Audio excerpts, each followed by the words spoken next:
வணக்கம். நீங்கள் இணைந்து கொண்டிருப்பது சமூகத்தின் மதிய நேர பிரதான செய்திகளுடன் இணைந்திருக்கும் நான் இராசரத்னம் மல்ருசன். விரிவான செய்திகளுக்குள் செல்லும் முன்னர் முதலில் தலைப்புச் செய்திகள். பொருளாதார சுதந்திரத்தை அடைய அனைவரும் ஒன்றிணைந்து பாடுபட வேண்டும். ஜனாதிபதி அனுரோ ரை. நாட்டின் பல பாகங்களிலும் இடம்பெற்ற இலங்கையின் 77வது சுதந்திர தின நிகழ்வுகள். அமைச்சர் ஆனந்த் விஜயபாலாவின் எம்பி பதவிக்கு எதிராக மனு தாக்கல். வெளிநாட்டிலிருந்து இலங்கையில் குற்ற செயல்களை ஒழுங்குபடுத்தும் 68 பேருக்கு சிவப்பு எச்சரிக்கை.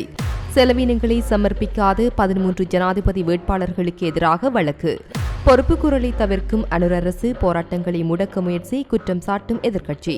உப்பு இறக்குமதி செய்ய தனியார் துறைக்கு அனுமதி. அனுரவின் கிளீன் ஸ்ரீலங்கா திட்டத்திற்கு ஜப்பான் பல மில்லியன் நிதியுதவி. முறைப்பாடுகளை ஏற்க மறுக்கும் அதிகாரிகளுக்கு எதிராக சட்ட நடவடிக்கை. வெளியான விசேட சுற்றறிக்கை. எமது பார்வையாளர்களில் பலர் எமது வேண்டுகோளுக்கிணங்க எமது சேனலை சப்ஸ்கிரைப் செய்துள்ளீர்கள். இதன் மூலம் நாம் 3 லட்சத்திற்கும் அதிகமான பார்வையாளர்களை பெற்றுள்ளோம். எமது வேண்டுகோளுக்கிணங்க எமது சேனலை சப்ஸ்கிரைப் செய்த அனைவருக்கும் நன்றி. இதேபோன்று இன்னும் சில பார்வையாளர்கள் இன்னும் எமது சேனலை சப்ஸ்கிரைப் செய்யாமலே பார்வையிட்டு வருகிறீர்கள். எனவே எம்மை ஊக்குவிக்கும் வகையிலும் தொடர்ந்தும் எமது செய்திகளை தடையின்றி பெற்றுக்கொள்ளவும் எமது சமூகம் சேனலை சப்ஸ்கிரைப் செய்து அருகிலுள்ள பெல் பட்டனை கிளிக் செய்யுங்கள். இனி தொடர்பென விரிவான செய்திகள். நாட்டின் வடக்கு, கிழக்கு, தெற்கு மற்றும் மத்திய பிராந்தியங்களில் உள்ள மக்கள் ஒரு வளமான எதிர்கால அரசையும் நவீன இலங்கையரையும் கனவு காணும் நேரத்தில் சுதந்திர தினத்தை கொண்டாடுவது சிறப்பு வாய்ந்தது என்று ஜனாதிபதி அனுரகுமார திசாநாயக்க தெரிவித்துள்ளார்.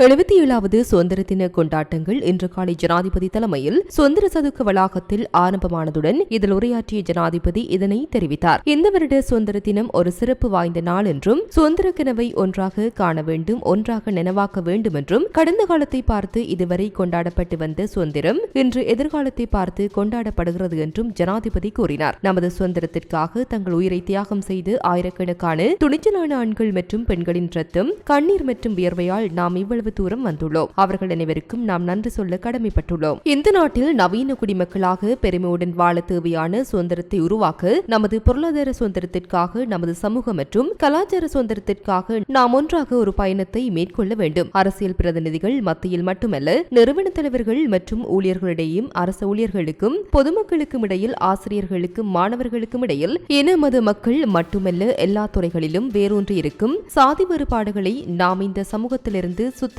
வேண்டும். போலீஸ் மற்றும் பாதுகாப்பு படையினராக எங்கள் குடிமக்களின் பாதுகாப்பை உறுதி செய்யும் பொறுப்பு உங்களுக்கு உள்ளது. உங்கள் அனைவருக்கும் ஒரு தனித்துவமான பங்கு உண்டு. உலக பொருளாதார அமைப்பில் பலவீனமானவராக ஒவ்வொரு அசைவிலும் நசுக்கப்படும் ஒரு நபராக இருப்பதற்கு பதிலாக பொருளாதார சுதந்திரத்தை அடைய நாம் அனைவரும் இந்த தாய் நாட்டிற்கு நம்மை அர்ப்பணிக்க ஒன்றிணைந்து பாடுபட வேண்டும் என்றும் ஜனாதிபதி அனுரகுமார திசாநாயக்க குறிப்பிட்டுள்ளார். இலங்கையின் 77வது தேசிய சுதந்திர தின நிகழ்வுகள் நாட்டின் பல பாகங்களிலும் இடம்பெற்று வருகின்றன. அந்த வகையில் இலங்கையின் 77வது சுதந்திர தின நிகழ்வுகள் இன்று காலை யாழ்ப்பாண மாவட்ட செயலகத்தில் இடம்பெற்றது. நிகழ்வின் ஆரம்பத்தில் சோமசுந்தரம் அவனியு வீதியில் இருந்து மாணவர்களின் பேண்ட் வாத்தியம் மற்றும் அணிவகுப்பு மரியாதை இடம்பெற்றது. தொடர்ந்து யாழ்ப்பாண மாவட்ட செயலாளர் மருதலிங்கம் பிரதீபனால் 8:04 மணிக்கு தேசிய கொடி ஏற்றப்பட்டு தேசிய கீதம் இசைக்கப்பட்டது. நிகழ்வின் இலங்கை ராணுவ அதிகாரிகள், போலீசார், மதகுருமார், மாவட்ட செயலக உத்தியோகத்தர்கள் கலந்து கொண்டிருந்தமையும் குறிப்பிடத்தக்கது. இதேவேளை இலங்கையின் 77வது சுதந்திர தின நிகழ்வு கிளிநொச்சி மாவட்ட செயலகத்திலும் அனுஷ்டிக்கப்பட்டது. பேண்ட் வாத்திய இசை அணிவகுப்புடன் உத்தியோகத்தர்கள் அழைத்து வரப்பட்டு தேசிய கொடி ஏற்றப்பட்டது. தொடர்ந்து சுதந்திர தினத்திற்காக பாடுபட்டவர்களுக்கு 2 நிமிட அஞ்சலி செலுத்தப்பட்டு மரக்கன்றுகளும் நடப்பட்டன. குறித்த நிகழ்வில் மாவட்ட அரசு அதிபர் எஸ் முரளிதரன் உள்ளிட்ட மாவட்ட செயலக உத்தியோகத்தர்கள் கலந்து கொண்டனர். அத்தோடு வவுனியா மாவட்ட செயலகத்தில் எளிமையான முறையில் மூவின கலாச்சார பாரம்பரியத்துடன் இலங்கையின் 77வது சுதந்திர தின நிகழ்வுகள் இடம்பெற்றது. மாவட்ட அரசு அதிபர் PA சரத் சந்திர தலைமையில் குறித்த நிகழ்வானது இன்று காலை 9 மணிக்கு மாவட்ட செயலகத்தில் இடம்பெற்றதுடன் தேசிய கொடியினை அரசு அதிபர் ஏற்றி வைத்தார். இதன்போது மாவட்ட செயலக உத்தியோகத்தர்களால் தமிழ், சிங்கள மொழிகளில் தேசிய கீதம் இசைக்கப்பட்டது. இதனைத் தொடர்ந்து நாட்டின் சுதந்திரத்திற்காக உயிரிழந்தவர்களுக்காக 2 நிமிட அகவணக்கம் செலுத்தப்பட்டிருந்தது. அதனைத் தொடர்ந்து தமிழ், சிங்கள முஸ்லிம் கலாச்சாரங்களை பிரதிபலிக்கும் கலை நிகழ்வுகளும் இடம்பெற்றன. இந்த நிலையில் தோப்பூர் நூரியா அரபு கல்லூரியின் ஏற்பாட்டில் 77வது சுதந்திர தினத்தை முன்னிட்டு மௌலவி மாணவர்களின் பேரணி நிகழ்வு இன்று இடம்பெற்றது. மௌலவி மாணவர்கள் தேசிய கொடியை ஏந்தியவாறு வீதிகள் தோறும் பேரணியாக பயணித்தனர். அரபு கல்லூரியிலிருந்து ஆரம்பமான பேரணியானது தோப்பூர் பிரதான வீதி மற்றும் உள்வீதிகளுக்கு பயணித்து மீண்டும் அரபு கல்லூரியை வந்தடைந்தது. பொதுமக்களுக்கான துரித சேவையை வழங்குவதற்கு அனைத்து உத்தியோகத்தர்களும் உறுதியெடுத்துக் கொள்ள வேண்டும் என வடமராட்சி கிழக்கு பிரதேச செயலர் கு பிரபாகரமூர்த்தி தெரிவித்துள்ளார். வடமராட்சி கிழக்கு பிரதேச செயலகத்தில் தேசிய கொடியேற்றி உறுதியெடுத்துக் கொள்ளும் நிகழ்வில் தேசிய கொடியேற்றிய பின் உரை நிகழ்த்தும் போது அவர் இவ்வாறு தெரிவித்துள்ளார். அவர் மேலும் தெரிவித்ததாவது: 3 வகையான விடயங்களை கருத்தில் எடுத்து, அதாவது வறுமை, அதைவிட கணனிமயப்படுத்துகின்ற விடயம், டிஜிட்டலைசேஷன் சொல்லியிருக்கின்றார்கள். வறுமையை பவர்ட்டி எலிவியேஷன் என்று சொல்லியிருக்கின்றார்கள். அதை விட கிளீன் ஸ்ரீலங்கா என்ற ஒரு கொள்கை திட்டம், அதன் கீழ் பல்வேறு வகையான கழிவுகளை, வேஸ்ட் என்று சொல்கிற அத்தனை கழிவுகளையும் அப்புறப்படுத்துகின்ற விடயம் இந்த கிளீன் ஸ்ரீலங்காக்களே காணப்படுகின்றது. அதனால் ஏற்கனவே உங்களுக்கு விளங்கப்படுத்தியும் இருக்கின்றோம். நாங்கள் 3 பேர் விளங்கப்படுத்தினாங்க. அவை அந்த கிளீன் ஸ்ரீலங்கா புரோகிராமுகளில் இருக்கின்ற விடயங்களை நாங்கள் தொடர்ச்சியாக அமுல்படுத்தி இந்த நாட்டிலே இருக்கின்ற சகல விதமான பிரச்சனைகளையும் ஏதோ ஒரு வகையிலே அப்புறப்படுத்தி நல்லதொரு சேவையை மக்களுக்கு வழங்கும் முகமாக இந்த கிளீன் ஸ்ரீலங்கா நிகழ்ச்சி திட்டத்தை தொடர்ச்சியாக நாங்கள் கொண்டு செல்ல வேண்டிய தேவை காணப்படுகின்றது. பவர்ட்டி எலிவியேஷன் ப்ரோக்ராம் அது அரசாங்கத்தினாலே பல்வேறு திட்டங்கள் ஊடாக நடைமுறைப்படுத்தப்பட்டு கொண்டிருக்கின்றது. உங்களுக்கு தெரியும், ஆறுதல் நிகழ்ச்சி திட்டம் அஸ்வேஸ்மெண்ட் சொல்லி சிங்களத்தில் சொல்வார்கள். அதன் மூலம் இந்த பவர்ட்டி எலிவியேஷன் ப்ரோக்ராம் தற்பொழுது ஒரு முறைப்படுத்தப்பட்ட முறையிலே நடந்து கொண்டிருக்கின்றது. பொது பாதுகாப்பு அமைச்சர் ஆனந்த விஜயபாலவின் நாடாளுமன்ற உறுப்பினர் பதவியை ரத்து செய்ய கோரி மேன்முறையீட்டு நீதிமன்றத்தில் மனு தாக்கல் செய்யப்பட்டுள்ளது. ஸ்ரீலங்கா பொதுஜன பெரமுனவின் நிர்வாக செயலாளர் ரேணுகா பெரேராவினால் இந்த மனு தாக்கல் செய்யப்பட்டுள்ளது. அமைச்சர் ஆனந்த விஜயபால, நாடாளுமன்ற செயலாளர் நாயகம் மற்றும் சட்டமா அதிபர் ஆகியோர் பிரதிவாதிகளாக குறிப்பிடப்பட்டுள்ளனர். நவம்பர் 18ஆம் தேதி ஜனாதிபதியால் ஆனந்த விஜயபால பொது பாதுகாப்பு அமைச்சராக நியமிக்கப்பட்டதாக மனுதாரர் சம்பந்தப்பட்ட மனுவில் குறிப்பிட்டுள்ளார். டிசம்பர் 10ஆம் தேதி வெளியிடப்பட்டு சண்டே டைம்ஸ் செய்தித்தாள் ஆனந்த விஜயபால ஜனாதிபதியின் தலைமை அதிகாரியாக நியமிக்கப்பட்டதாக செய்தி வெளியிடப்பட்டதாகவும் மனுவில் குறிப்பிடப்பட்டுள்ளது. இந்த விவகாரம் தொடர்பாக தகவல் அறியும் உரிமை சட்டத்தின் கீழ் பின்னர் கோரிக்கை விடுத்ததாகவும் அமைச்சர் ஆனந்த விஜயபால ஜனாதிபதியின் தலைமை அதிகாரியாக நியமிக்கப்பட்டதை உறுதிப்படுத்தியதாகவும் மனுதாரர் கூறினார். ஜனாதிபதியின் தலைமை பணியாளர் பதவி என்பது ஒரு அரச பதவி என்றும் அதன்படி அமைச்சர் ஆனந்த விஜயபால அத்தகைய பதவியை வகிக்கும் அதே வேளையில் நாடாளுமன்ற உறுப்பினர் பதவியை வகிக்க தகுதியற்றவர் என்றும் மனுதாரர் சுட்டிக்காட்டியுள்ளார். வெளிநாட்டில் தலைமறைவாகி நாட்டில் திட்டமிட்ட குற்றச் செயல்களை ஒழுங்குபடுத்தும் 68 பேர் அடையாளம் காணப்பட்டுள்ளதாகவும் அவர்களுக்கு எதிராக சர்வதேச சிவப்பு எச்சரிக்கை பெற்றுக்கொள்ளப்பட்டுள்ளதாகவும் போலீஸ் ஊடக பேச்சாளர் சிரேஷ்ட போலீஸ் அத்தியட்சகர் புத்திக மனதுங்க தெரிவித்தார். மேலும் இவரிடத்தின் இதுவரையான காலப்பகுதியில் திட்டமிட்டு குற்ற செயல்களுடன் தொடர்புடைய 5 துப்பாக்கிச்சூட்டு சம்பவங்கள் பதிவாகியுள்ளன. இதன்போது 7 பேர் உயிரிழந்ததுடன் மேலும் 2 காயமடைந்துள்ளனர். அதேபோன்று இதர காரணங்களால் மேலும் 6 துப்பாக்கி சூட்டு சம்பவங்கள் பதிவாகியுள்ளன. எவ்வாறாயினும் இந்த துப்பாக்கிச் சூட்டு சம்பவங்களுடன் தொடர்புடையவர்களை கைது செய்ய போலீசார் விசேட நடவடிக்கைகளை மேற்கொண்டிருந்தனர். அண்மையில் கல்கிசை பகுதியில் மேற்கொள்ளப்பட்ட துப்பாக்கி பிரயோகத்துடன் தொடர்புடைய சந்தேக நபர்கள் மற்றும் அதற்கு பயன்படுத்தப்பட்ட துப்பாக்கியை மீட்கப்பட்ட மன்னார் மேல் நீதிமன்றத்திற்கு அருகில் மேற்கொள்ளப்பட்டு துப்பாக்கிச் சூட்டுடன் தொடர்புடைய சந்தேக நபர்களும் கைது செய்யப்பட்டுள்ளனர். அத்துடன் இந்த குற்ற செயல்களுடன் தொடர்புடைய சந்தேக நபர்கள் 20 பேர் இதுவரை கைது செய்யப்பட்டுள்ளனர். இதன்போது ஒரு கை துப்பாக்கி, 356 ரக துப்பாக்கிகள் மீட்கப்பட்டுள்ளன. மேலும் வெளிநாட்டில் தலைமறைவாகி நாட்டில் திட்டமிட்டு குற்ற செயல்களை ஒழுங்குபடுத்தும் 68 பேரை நாம் அடையாளம் கண்டுள்ளோம். அதன்படி துபாயில் 3 கைது செய்யப்பட்டுள்ளதாக அந்த நாட்டு பாதுகாப்பு அதிகாரிகள் எமக்கு அறிவித்துள்ளனர். எனவே குறித்த சந்தேக நபர்களை நாட்டிற்கு அழைத்து வந்து அவர்களுக்கு எதிராக சட்ட நடவடிக்கை எடுக்க உள்ளோம் என்று தெரிவித்துள்ளார். கடந்த ஜனாதிபதி தேர்தலின் போது வருமானம் மற்றும் செலவின அறிக்கைகளை கையளிக்காத 13 பேருக்கு எதிராக வழக்கு தொடரப்பட்டுள்ளதாக தேர்தல்கள் ஆணைக்குழு தெரிவித்துள்ளது. தேர்தல் ஆணைக்குழுவின் தலைவர் RMAL ரத்நாயக்க இதனை தெரிவித்துள்ளார். அரசாங்க தகவல் திணைக்களத்தில் நேற்று நடைபெற்ற ஊடகவியலாளர் சந்திப்பின் போது மேற்கண்டவாறு குறிப்பிட்டார். இதில் 3 அரசியல் கட்சிகளின் வேட்பாளர்களும் 10 சுயேட்சை குழுக்களின் வேட்பாளர்களும் அடங்குவதாக அவர் குறிப்பிட்டுள்ளார். சட்ட அதிபரின் ஆலோசனைக்கு அமைய நடவடிக்கை எடுக்கப்பட்டுள்ளதாக அவர் தெரிவித்துள்ளார். அதே நேரம் பொதுத் தேர்தலில் போட்டியிட்டவர்களில் 1064 பேர் வருமான மற்றும் செலவின அறிக்கைகளை கையளிக்கவில்லை என்று அவர் குறிப்பிட்டுள்ளார். அவர்களுக்கு எதிராக வழக்கு தொடர நடவடிக்கை எடுக்கப்பட்டுள்ளதாக தேர்தல்கள் ஆணைக்குழுவின் தலைவர் தெரிவித்துள்ளார். மேலும் உள்ளூராட்சி மன்ற தேர்தல் வாக்கெடுப்புக்கு தேவையான நிதி ஒதுக்கப்பட்டுள்ளது. இதன்படி உயர்நீதிமன்றத்தின் தீர்மானத்தை அடிப்படையாக கொண்டு செயற்படுவோம் என தேர்தல்கள் ஆணைக்குழுவின் தலைவர் RMAL ரத்நாயக்க தெரிவித்துள்ளார். தேர்தல் வாக்கெடுப்பு தினத்தன்று அரசு சேவையாளர்கள், ஊடகவியலாளர்கள், வைத்தியர்கள் உட்பட சுகாதார சேவைகள் என அத்தியாவசிய சேவைகளில் ஈடுபடும் பலர் வாக்களிக்காமல் தமது சேவைகளில் ஈடுபடுகின்றார்கள். வாக்களிப்பு தினத்தன்று அத்தியாவசிய சேவையில் ஈடுபடும் அரசு மற்றும் தனியார் துறையின் சேவையாளர்களுக்கு தபால் மூல வாக்களிப்புக்கு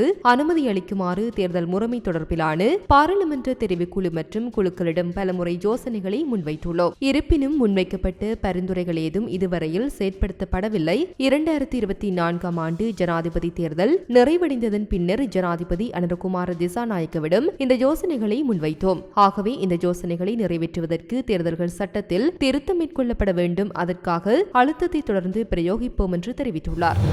நாட்டில் அத்தியாவசிய பொருட்களுக்கு தட்டுப்பாடு ஏற்பட்டால் நாம் என்ன செய்வது என்று அமைச்சர்கள் கேட்பார்களாயின் அவ்வாறான அமைச்சர்களை கொண்ட அரசாங்கம் எதற்கு என ஐக்கிய மக்கள் சக்தியின் பாராளுமன்ற உறுப்பினர் கயந்த கருணாதிலக தெரிவித்தார்.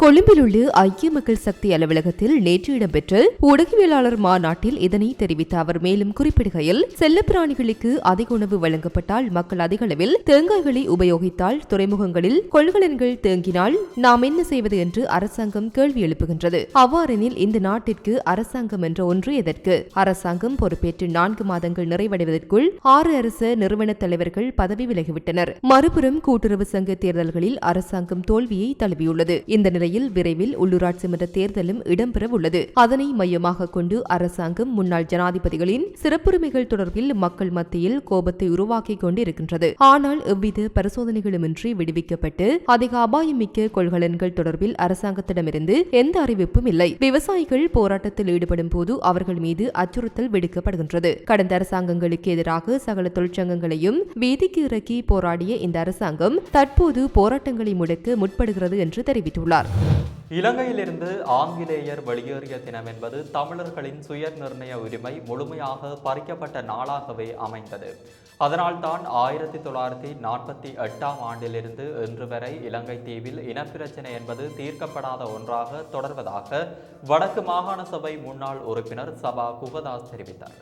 அவர் மேலும் தெரிவிக்கையில், தமிழர்களை பொறுத்தவரை 1948 இலங்கை சுதந்திர தினம் என்பது கரிநாள். அதில் மாற்று கருத்து கிடையாது. இந்த நிலை மாற வேண்டுமாக இருந்தால் தேசிய இனப்பிரச்சினைக்கு சிங்கள ஆட்சியாளர் உண்மையான தீர்வை வழங்குவதன் மூலமே இலங்கை தீவில் உண்மையான சுதந்திர தினத்தை அனைத்து மக்களும் உணர முடியும். தேசிய இனப்பிரச்சினைக்கு இதய சுத்தியுடன் ஆட்சியாளர்கள் தீர்வினை பெற்றுக் கொடுக்காது எளிமையான சுதந்திர தினத்தை கொண்டாடுதல் மற்றும் ஜனாதிபதி சாதாரண மக்களுடன் அமர்ந்திருந்து படம் காட்டுதல் போன்றன சிறுவர்களுக்கு மிட்டாய் கொடுத்து ஏமாற்றுவது போலவே அமையும். எனவே நாடு உறுதியாக முன்னோக்கி பொருளாதார மற்றும் அபிவிருத்தி ரீதியாக நகர வேண்டுமாயின் சகல இன மக்களும் ஏற்றுக்கொள்ளக்கூடிய வகையில் சுதந்திர தினம் மாற்றப்பட வேண்டும் என குறிப்பிட்டுள்ளார். உப்பு இறக்குமதி செய்ய தனியார் துறைக்கு அனுமதி வழங்கப்பட்டுள்ளதாக இலங்கை உப்பு உற்பத்தியாளர்கள் சங்கம் தெரிவிக்கிறது. சந்தையில் உப்பு பற்றாக்குறைக்கு காரணமாக 30,000 மெட்ரிக் டன் உப்பு இறக்குமதி செய்ய கடந்த டிசம்பரில் அமைச்சரவை ஒப்புதல் பெறப்பட்டது. உப்பு உற்பத்தி தொழிலதிபர்கள் மற்றும் கைத்தொழில் அமைச்சின் செயலாளரின் தலைமையில் கலந்துரையாடல் நடைபெற்றது. இருப்பினும் சந்தையில் ஏற்பட்டுள்ள தட்டுப்பாடு காரணமாக உப்பு விலை அதிகரித்திருந்தாலும் இறக்குமதி காரணமாக சந்தையில் உப்பு விலையில் அதிகரிப்பு ஏற்படாது என்று இலங்கை உப்பு உற்பத்தியாளர்கள் சங்கத்தின் தலைவர் கனக அமரசிங்க தெரிவித்தார். கிளீன் ஸ்ரீலங்கா திட்டத்திற்கான ஜப்பானின் ஆதரவை மீண்டும் உறுதிப்படுத்தியுள்ளதாக அரசாங்கம் தெரிவித்துள்ளது. ஜப்பான் அரசாங்கம் இலங்கை அரசாங்கத்துடன் 300 மில்லியன் ஜப்பான் யென் நிதி உதவியை வழங்குவதற்கான ஒரு பரிமாற்ற ஒப்பந்தத்தில் நேற்று கைச்சாத்திட்டுள்ளது. இந்த மானிய உதவியின் கீழ் ஜப்பானிய நிறுவனங்களால் தயாரிக்கப்படும் 28 உயர்தர குப்பை அகற்றும் இயந்திரங்கள் பொது நிர்வாகம், மாகாண சபைகள் மற்றும் உள்ளாட்சி அமைச்சகத்தின் கீழ் உள்ள தேசிய திடக்கழிவு மேலாண்மை ஆதரவு மையம் மூலம் மேற்கு, வடக்கு மற்றும் கிழக்கு மாகாணங்களுக்கு வழங்கப்படும் என தெரிவிக்கப்பட்டுள்ளது. இந்த இடங்களில் கழிவு சேகரிப்பு மற்றும் போக்குவரத்து திறனை மேம்படுத்துவதையும் சுகாதாரமான மற்றும் சுற்றுச்சூழலுக்கு உகந்த நிலையான கழிவு மேலாண்மையை உறுதி செய்வதையும் இந்த திட்டம் நோக்கமாக கொண்டுள்ளது. இந்த மானிய உதவிக்கான கைச்சாத்திடும் நிகழ்வு ஜனாதிபதி செயலகத்தில் தொழில் அமைச்சர் மற்றும் பொருளாதார மேம்பாட்டு பிரதி அமைச்சருமான பேராசிரியர் அனில் ஜெயந்த பெர்னாண்டோ மற்றும் ஜப்பானின் வெளியுறவுக்கான நாடாளுமன்ற துணை அமைச்சர் அஹிஹோ இஹுஜினா ஆகியோரின் தலைமையில் நடைபெற்றுள்ளது. இந்த குறிப்புகளில் இலங்கைக்கான ஜப்பானிய தூதர் அஹியோ இசோமாட்டா மற்றும் நிதி திட்டமிடல் மற்றும் பொருளாதார மேம்பாட்டு அமைச்சின் செயலாளர் KMM சிறிவர்தன ஆகியோர் கையெழுத்திட்டுள்ளனர். முறைப்பாடு அளிக்க போலீஸ் நிலையங்களுக்கு வரும் தரப்பினரிடமிருந்து முறைப்பாடுகளை ஏற்க மறுக்கும் அதிகாரிகள் மீது ஒழுக்காற்று நடவடிக்கை எடுக்கப்படும் என பதில் போலீஸ் மா அதிபர் பிரியந்த வீரசூரிய தெரிவித்தார். சுற்றறிக்கை ஒன்றை வெளியிட்ட பதில் போலீஸ் மா அதிபர் ஒழுக்காற்று நடவடிக்கைக்கு மேலதிகமாக போலீஸ் கட்டளை சட்டத்தின் விதிகளின்படி அத்தகைய அதிகாரிகளுக்கு எதிராக சட்ட நடவடிக்கை எடுப்பதற்கான வாய்ப்பும் உள்ளதாக சுட்டிக்காட்டியுள்ளார். போலீஸ் நிலையங்களுக்கு முறைப்பாடு அளிக்க வரும் தரப்பினரிடம் முறைப்பாடுகளை ஏற்காமல் பல்வேறு காரணங்களை கூறி நிராகரிக்கப்படுவதாக எழுத்துப்பூர்வமாகவும் வாய்மொழியாகவும் முறைப்பாடுகள் கிடைக்கப்பெற்றுள்ளதாக பிரியந்த வீரசூரிய குறிப்பிட்டுள்ளார். போலீஸ் நிலைய பொறுப்பாளர்களுக்கு பிற அதிகாரிகளும் இத்தகைய மறுப்புக்கு பல்வேறு காரணங்களை முன்வைப்பதாக தகவல்கள் வந்துள்ளதாக பதில் போலீஸ் மா அதிபர் தனது சுற்றறிக்கை மூலம் தெரிவித்துள்ளார். போலீஸ் நிலையங்களுக்கு பதிவாக முறைப்பாடுகளை பதிவு செய்து விசாரணை செய்வது போலீஸ் அதிகாரிகளின் கடமையும் பொறுப்பும் ஆகும் என்றும் பதில் போலீஸ் மா அதிபர் பிரியந்த வீரசூரிய வலியுறுத்தியுள்ளார். யாழ்ப்பாணத்தில் பார்வை குறைபாடுடைய வயோதிப பெண்ணொருவர் நேற்று மாலை கிணற்றில் விழுந்து உயிர் மாய்த்துள்ளார். யாழ்ப்பாணம் குளப்பட்டி வீதி பகுதியை சேர்ந்த ராஜசுந்தரம் கமலாதேவி என்ற 80 வயது பெண்ணை இவ்வாறு உயிர் மாய்த்துள்ளார். சம்பவம் குறித்து மேலும் தெரிய வருகையில் இவர் ஒரு ஓய்வு பெற்ற ஆசிரியராக இருந்துள்ளார். கண் பார்வை குறைபாடு காரணமாக மன விரக்தியில் இருந்த இவர் வீட்டு கிணற்றில் விழுந்து உயிர் மாய்த்துள்ளார். அவரது சடலம் மீதான மரண விசாரணைகளை திடீர் மரண விசாரணை அதிகாரி நமசிவாயம் பிரேம்குமார் மேற்கொண்டார். உடற்கூற்று பரிசோதனைகளின் பின்னர் சடலம் உறவினர்களிடம் ஒப்படைக்கப்பட்டுள்ளது. கொழும்பு கொள்ளுப்பட்டி பகுதியில் விடுதியொன்றில் தங்கியிருந்த போது 24 வயதான பிரித்தானிய யுவதியொருவர் உயிரிழந்த நிலையில் வைத்தியசாலையில் அனுமதிக்கப்பட்டிருந்த ஜேர்மன் நாட்டை சேர்ந்த பெண்ணும் உயிரிழந்துள்ளார். குறித்த விடுதியில் தங்கியிருந்த ஒரு பிரித்தானிய பெண் மற்றும் ஜேர்மன் தம்பதியினருக்கும் திடீரென வாந்தி ஏற்பட்டதால் அவர்களை மருத்துவமனையில் சேர்க்க நடவடிக்கை எடுக்கப்பட்டது. இதன்போது பிரித்தானிய யுவதி உயிரிழந்துள்ளார். இந்நிலையில் அவசர சிகிச்சை பிரிவில் அனுமதிக்கப்பட்டிருந்த ஜேர்மன் பெண்ணும் நேற்று உயிரிழந்துள்ளார். நச்சு வாயுவை சுவாசித்ததன் காரணமாக இந்த உயிரிழப்புகள் ஏற்பட்டிருக்கக்கூடும் என காவல்துறையினர் சந்தேகிக்கின்றனர். இதனிடையே விசாரணை முடிவடையும் வரை குறித்த விடுதி மூடப்பட்டுள்ளமை குறிப்பிடத்தக்கது. இத்துடன் சமூகத்தின் மதிய நேர பிரதான செய்திகள் நிறைவு பெற்றன. மீண்டும் அடுத்த பிரதான செய்திகள் வாயிலாக சந்திப்போம். நன்றி, வணக்கம். இது போன்ற செய்திகளை தெரிந்து கொள்ள சமூகம் நியூஸ் சேனலை சப்ஸ்கிரைப் செய்து அருகில் உள்ள பெல் பட்டனை கிளிக் செய்யுங்கள். மேலும் இது போன்ற செய்திகளை உடனுக்குடன் தெரிந்து கொள்ள சமூகமீடியா.com என்ற இணையதளத்தின் வாயிலாகவும் எங்களுடன் இணைந்திருங்கள்.